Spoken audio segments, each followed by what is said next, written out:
Et salut à tous, aujourd'hui nous allons découvrir ensemble les missions de la toute première navette opérationnelle, mais aussi malheureusement de sa fin tragique. Columbia. Sa construction est lancée en 1975, elle se terminera en 1979. Elle portera le nom de Columbia. Son origine est diverse, mais on retiendra qu'elle portera le nom du module de commande d'Apollo 11, celui qui a conduit les premiers pas sur la Lune de Neil Armstrong et Buzz Aldrin. La série de malchance commencera le 14 mars 1981. Alors qu'on prépare le premier vol de la navette, 2 techniciens sont tués lors de tests au sol. Il y aura également 4 autres blessés. Le lancement aura lieu le 12 avril 1981, 20 ans jour pour jour après le vol de Youri Gagarin, le premier homme dans l'espace.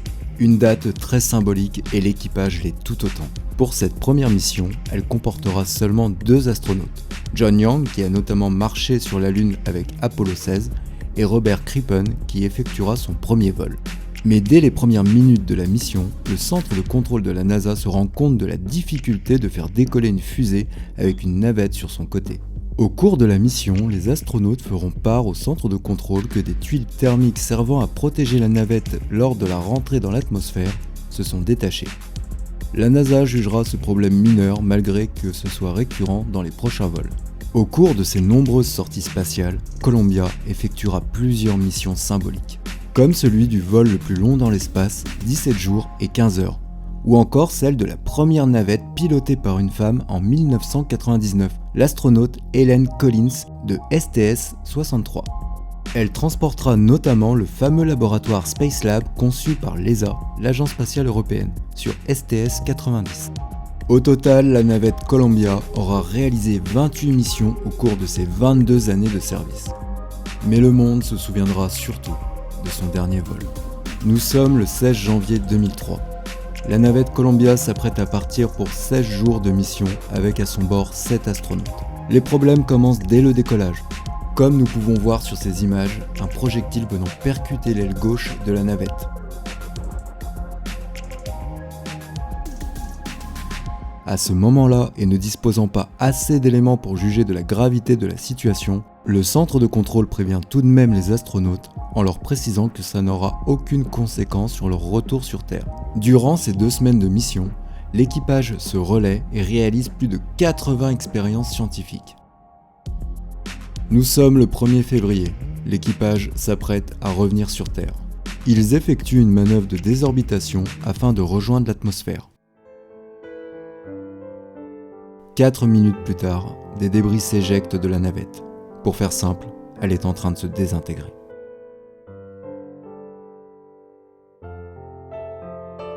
Le centre de contrôle aura une dernière communication avec le pilote, puis des bruits parasites et le silence.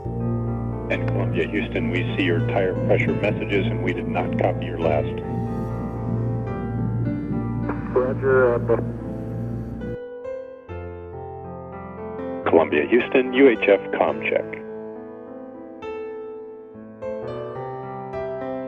Columbia, Houston, UHF comm check.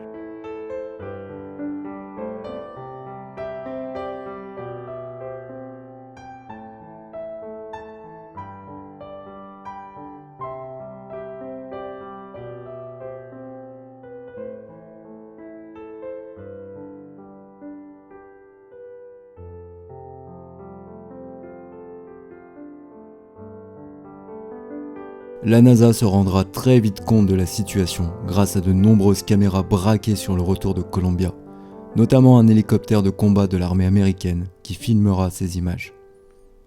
En quelques minutes, la navette sera désintégrée et ne laissera aucune chance à l'équipage.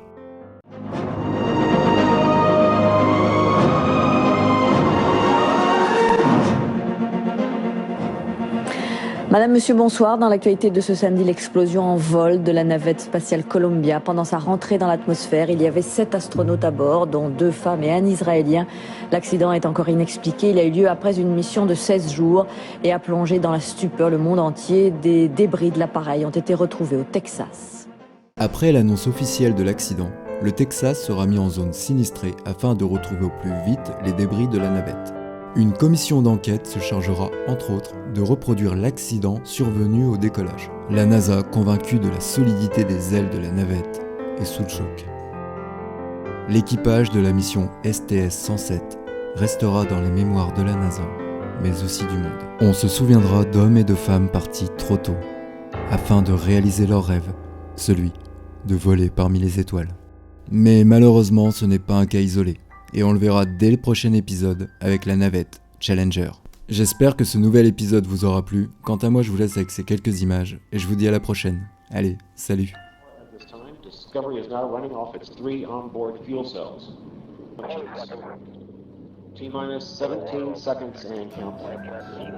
15,